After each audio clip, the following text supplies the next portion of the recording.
Should I sit over so the camera can see me better? Understanding that Yeah, just a this little, is like, coming? over one seat would be a little bit better. He's from the police department, he's filming this meeting. She'll be late, so Yeah. I'm just opening. You sure you don't want to sit up there and try Okay. to, no, the camera Yeah, can because get we you can, there. start doing roll call and then minutes and all that. We could do roll call and then go to Lisa, because she has to leave, Okay, and then we'll do it after that. okay.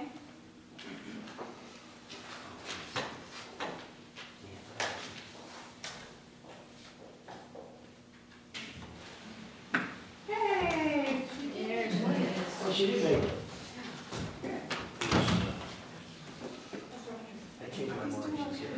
Is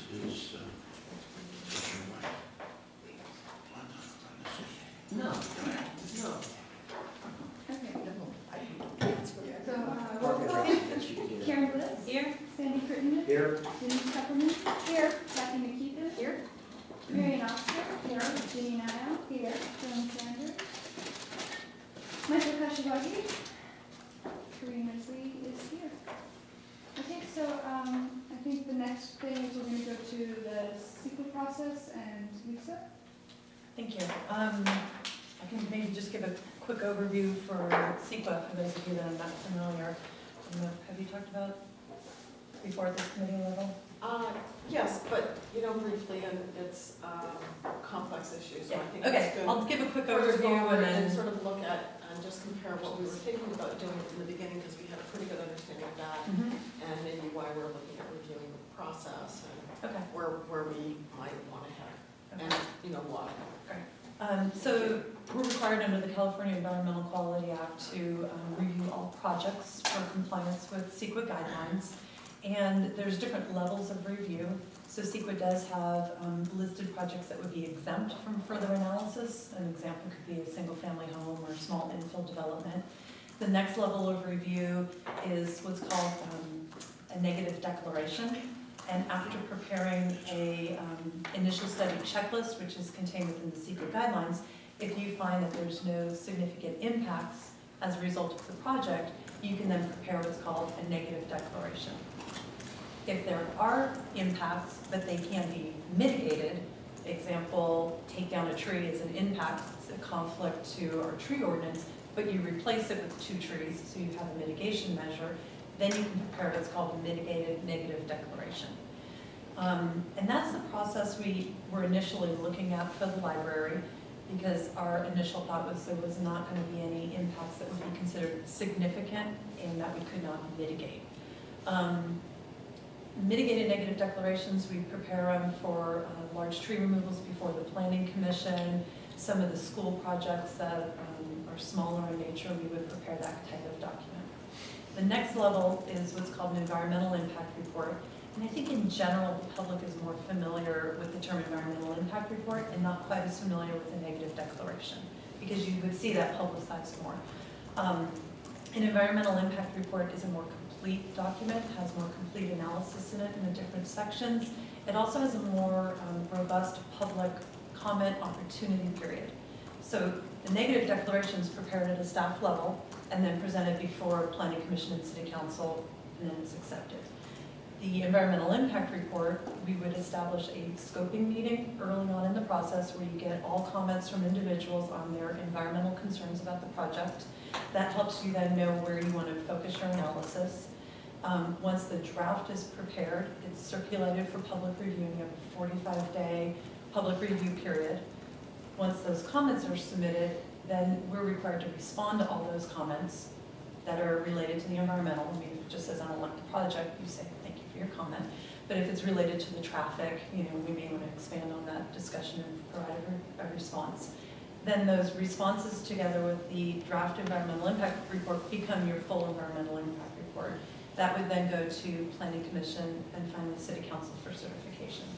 So it's a longer process. Oh, sorry. One other thing in the EIR that's not in the neg deck is you're required to analyze alternative sites for alternative projects, and you're also required to analyze cumulative impacts.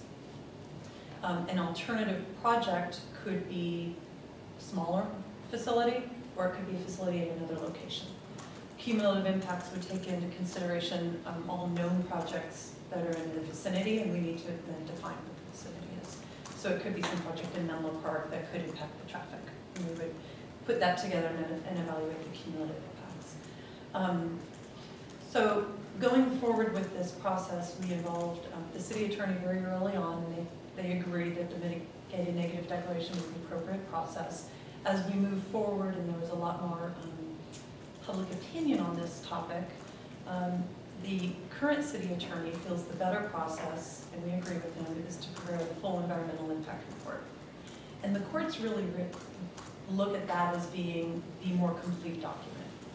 And so if you get a legal challenge on a mitigated negative declaration and there's a lawsuit, typically what's going to happen is the judge will say, it's inadequate, go prepare a full environmental impact report. And it's a pretty low threshold that they can make that determination, because there's a lot of CEQA lawsuits out there, and as I said, CEQA is the guideline, so it doesn't say significant impact is defined as necessarily. It's more kind of how the community views it. So the more complete document, the full environmental impact report, carries a lot more weight with the courts. So if there's a challenge on the full EIR, the courts would then take a look at that, all the public input, and say, maybe you should analyze this section more, or no, I'm sorry, that looks like you did prepare a complete analysis for this project. I mean, we certainly can't tell you what would happen with the court, but you have a better legally defensible document if you go through that process. The other thing I like about the environmental impact report is how we're looking at preparing it at this point is when you analyze the alternative sites, we can make that a robust analysis, so that if for some reason throughout the process you decide to use a different site, you would have that environmental document to support a different site if we analyzed it. For example, if you wanted to stay at the existing location for whatever reason, you could do so under the full EIR, because we would do a complete alternative analysis. But if, 6 months, a year from now, you decide to come to the existing site under the neg deck, we would need to recirculate, prepare a new environmental document. I kind of covered a lot there. I hope hit all the points we were. Yeah. When they look at the cumulative effect, how far the scope geographically do they take into account? Well, it's sometimes hard to define it. I mean, I know in another city, we're just looking at projects within our city because it's a larger jurisdiction. But from here, we probably need to look at the projects we're aware of that are going to have impacts to traffic in Atherton. Which and would we do include have a lot of other areas too. Right. So we would need to take a look at that. And they did that in that screening analysis. They've already looked at that. So we do have that data in there already.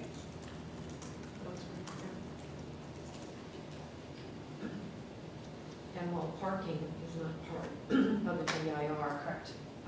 We have decided that we would include parking in the analysis. Right. In the last couple of years, parking has been removed as an item in the CEQA guidelines as far as one of the evaluations that we analyzed. But in many cities, parking is definitely a community issue. So we're recognizing that that should be put in. They've already done parking counts, and I think at this point we need to maybe have a more complete discussion and analysis in the parking section. We've chosen to do that. Yeah. We did an analysis as part of our background, and so the numbers are all in there. So do they reuse all the information they've already done? Absolutely. Yes. They don't redo Right. Then, they're going to need to kind of refresh some of it for the different sites in the alternatives discussion, and then, expand on it, make it a more complete analysis. There needs to be a setting discussion in there as well, so we'll do some photos and discuss that a little bit. How long do you estimate that will take? You want to review the timeline? Yes. Yes. About, to the EIR, about 6 months. And part of that's, the public input process. Like I said, we had that 45-day where it needs to be circulated for public review. And then once we get all those comments, we're figuring about 30 days to respond. We're anticipating getting a lot of comments. So, and then it needs to go to Planning Commission and City Council. But they bundle together comments on the same issues, and they can respond to all the comments on a certain issue by saying, this addresses the parking, in letters, so-and-so, so-and-so, so-and-so, so they don't have to respond to each letter. To the degree that they're similar. Right. We determined whether or not we go to the general plan. We did put in going to the general plan committee, but I don't think that'll add time. We'll try to do it concurrent. We could call a special meeting. Okay. But yeah, we did have that in there. Thank you. Thank you. That was a Further questions? little bit of No. summary. Okay. Does any member of the public have any other concerns? No, I merely say I welcome your doing the full EIR. I think that's the proper way to go about it. I guess we got a revised proposal from the environmental Yes. and we're looking at spending an incremental or additional approximately how much more money, I believe it's $86,000. It is. excluding staff time. Correct. This is the additional cost? Yes, excluding staff and excluding firms. Excellent. Yeah. That's different from what I was implied was, I think I have notes. And I'd like, well, it's gonna take a while for me to find it.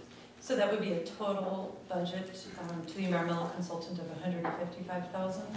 And that is consistent with what we're seeing for other EIRs, like what we prepared and had prepared for the school. And also EIRs that I've worked on in other jurisdictions. And it's consistent, I think, when we first looked at this process, they did give us an estimate of what that would be.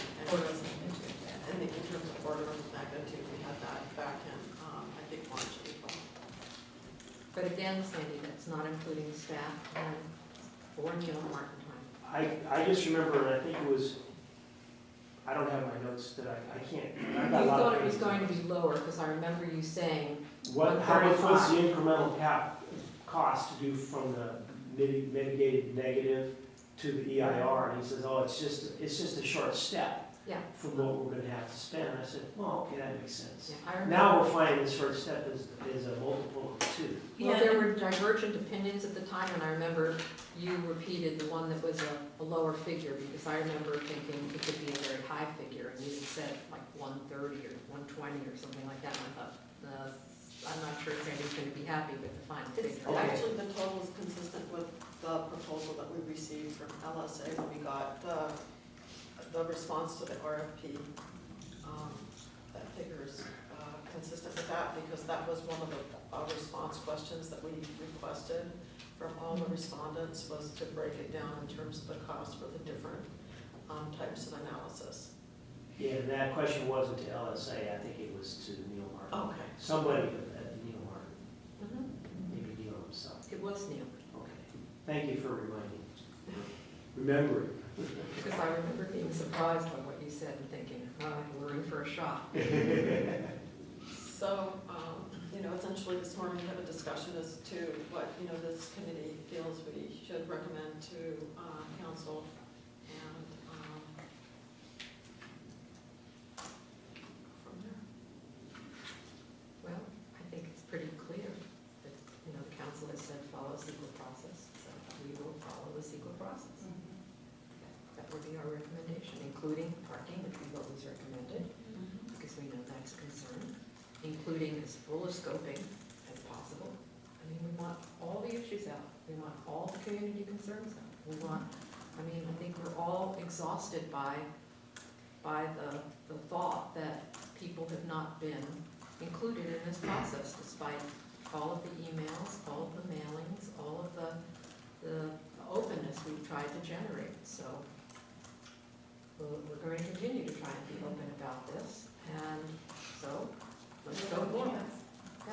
So do I have a resolution?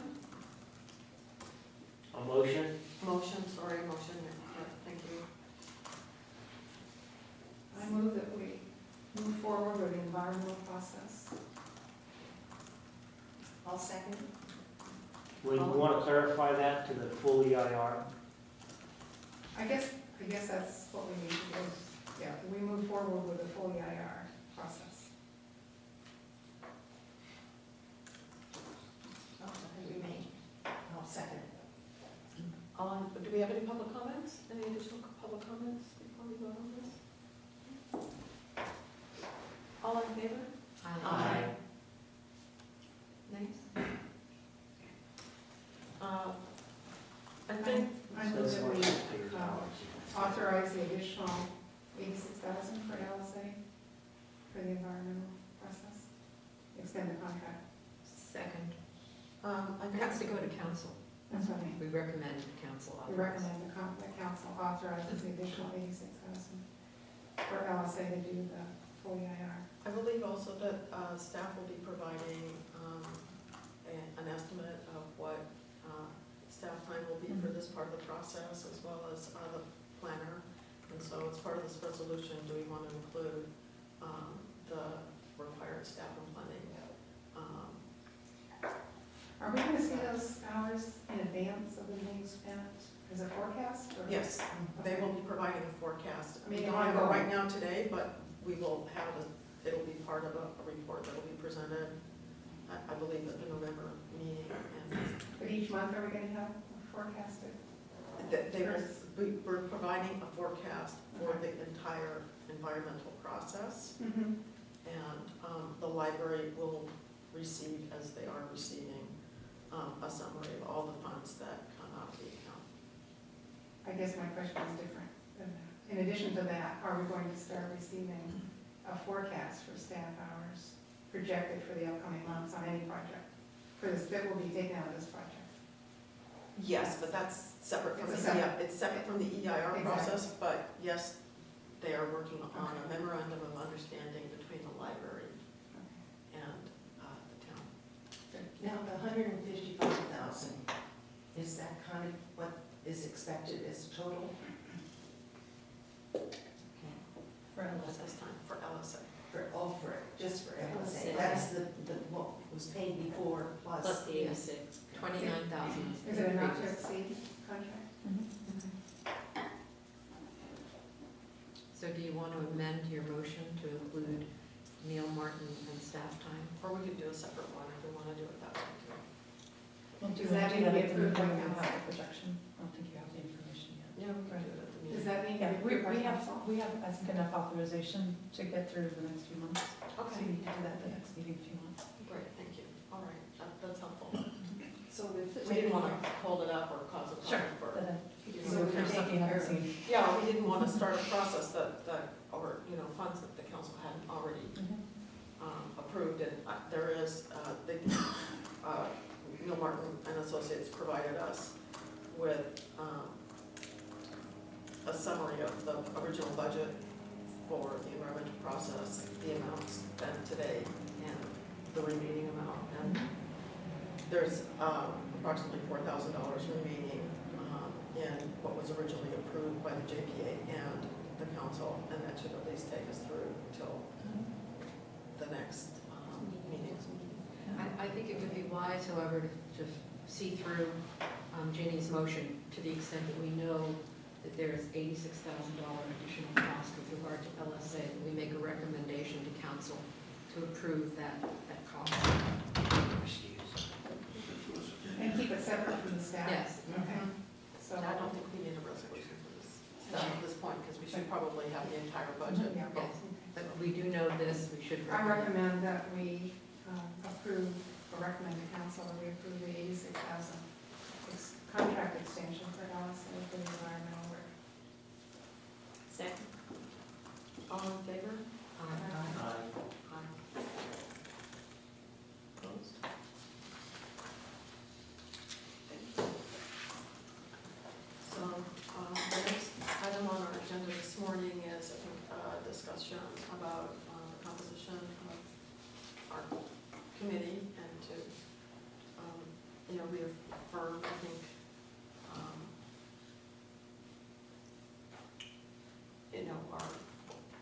we've all worked very hard, and so I wanted an opportunity for everybody to, reconfirm their interest in continuing, because it's a significant obligation.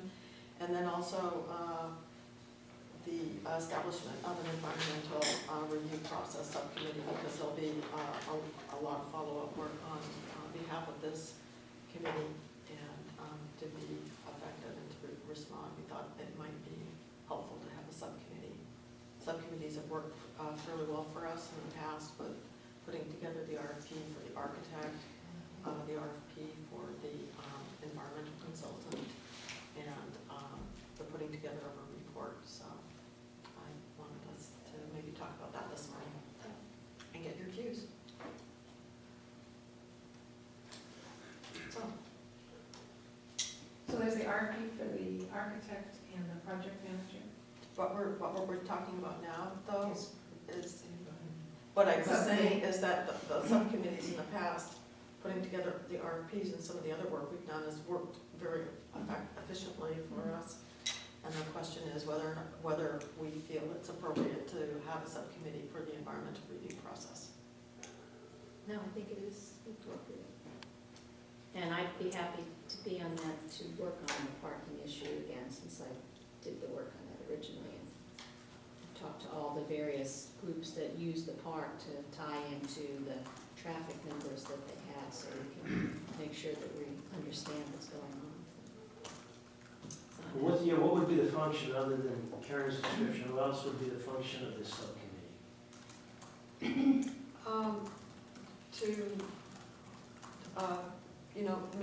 make sure and work with the consultants that we've noticed the community appropriately, to attend the meetings and to listen to the community's comments at the scoping meeting, to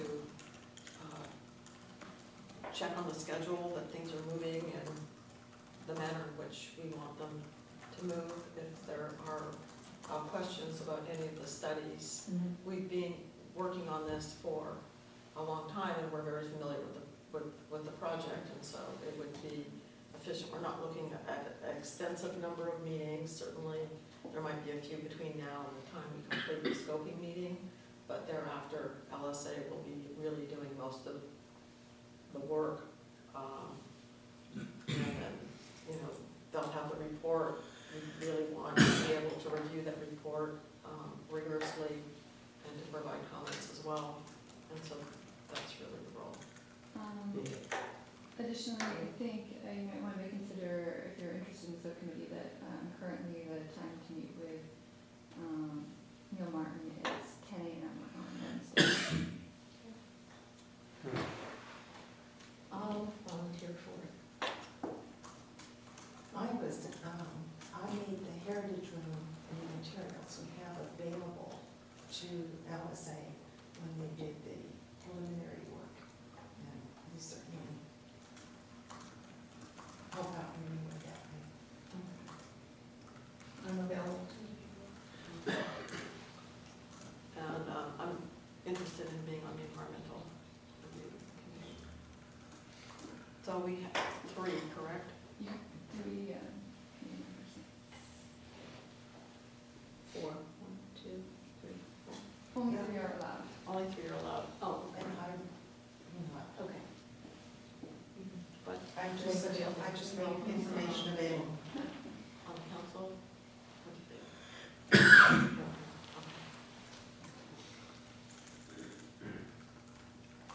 Okay. So how do we want to proceed? We have 4 people that are interested in serving on this committee. Should have a campaign. Yeah, I know. Election. Townwide election. We should have no less. Absolutely. Well, I mean, I'm happy to just provide input that you need on the parking, because I've spent the time going through the report, conferring with all of the groups that use the park to make sure that the parking numbers, we understood what they meant.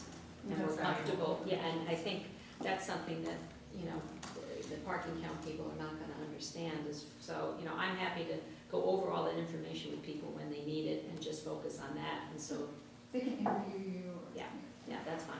Yeah, because they have to do their own independent study, so they can take the information that they have at hand, but they're really gonna look at that independently and really do their own analysis.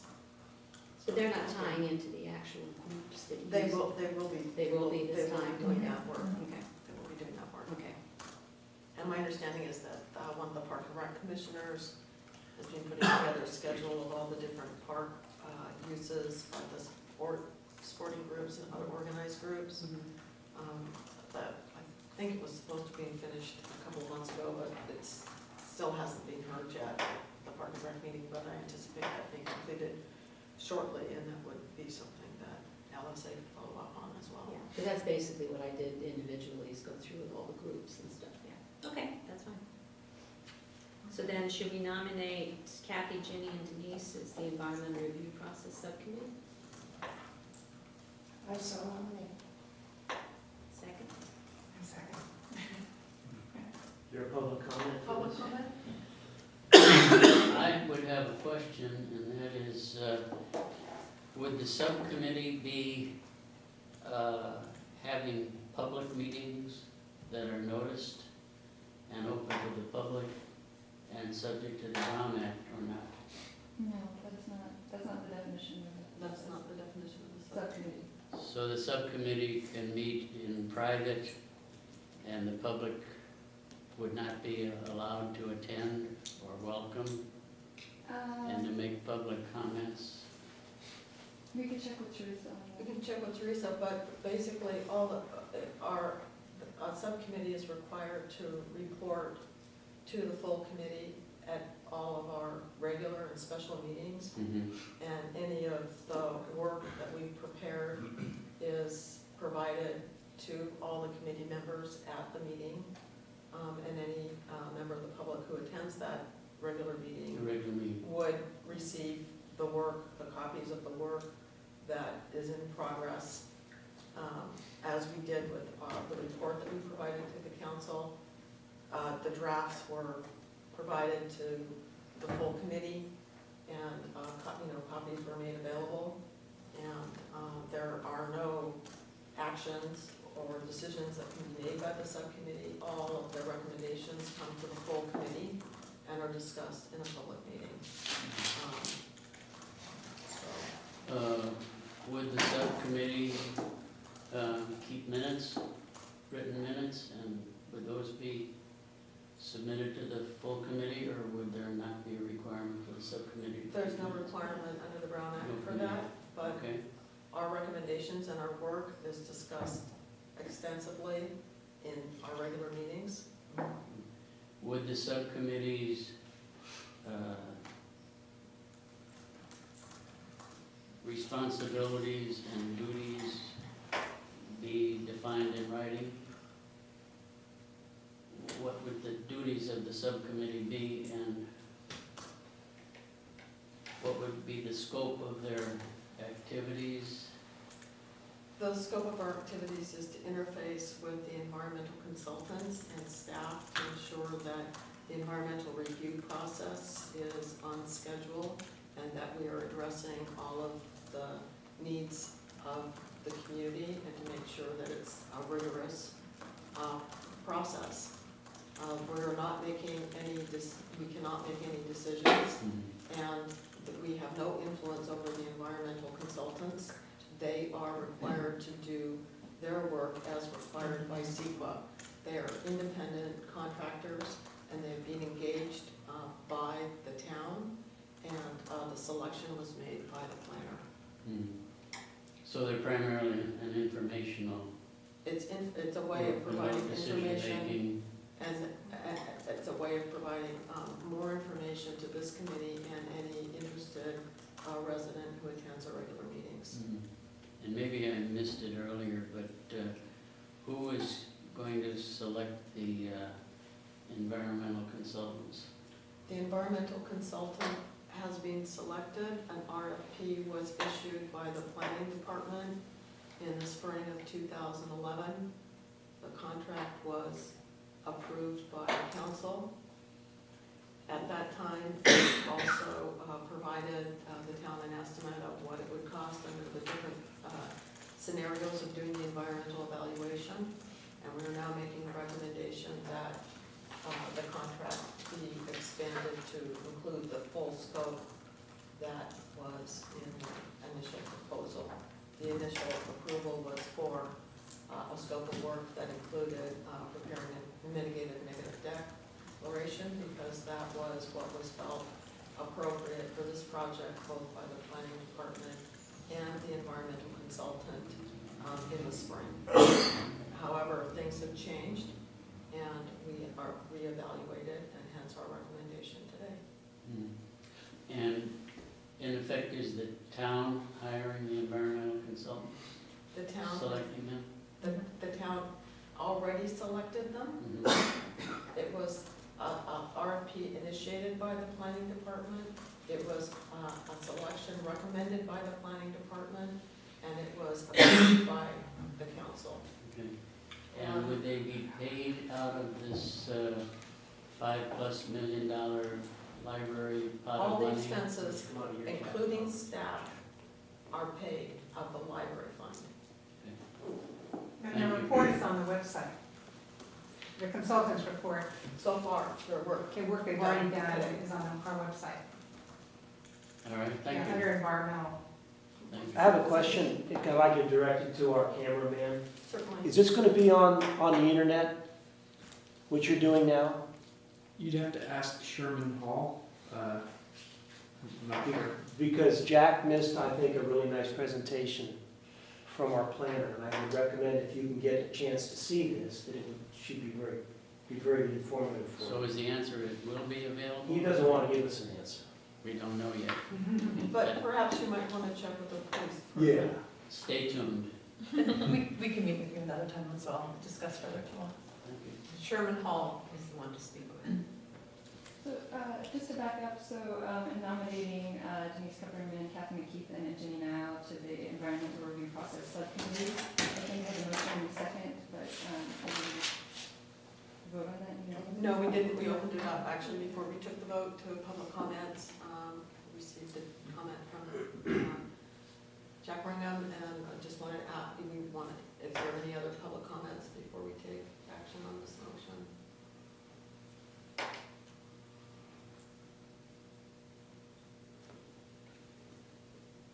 I would now that maybe assume none, so. All in favor? All in favor? Aye. Thanks.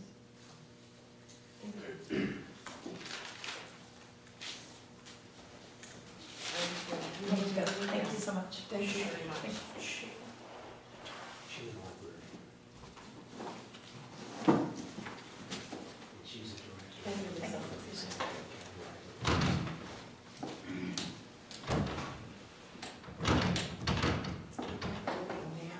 Yeah, because we skipped Yeah, that. we skipped that, but the reason I skipped that was that Lisa Costa Sanders had a meeting, and she needed to leave at this time, so.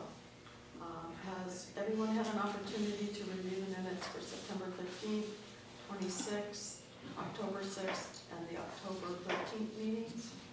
And do we have any comments? I was absent for the 26th of September. Okay, so I think that if we had absences, we might make a motion on each of these individually and separately. I move to approve the September 15th meeting. Denise, I'll send it. I've got a question on this. I think I attended all these meetings, and I, in my notes, don't find any approval of the report to the Town of Atherton Town Council site selection that was dated October 12th. Do the minutes reflect any approval of this document, and if so, when? September 26th. I go through the calendar.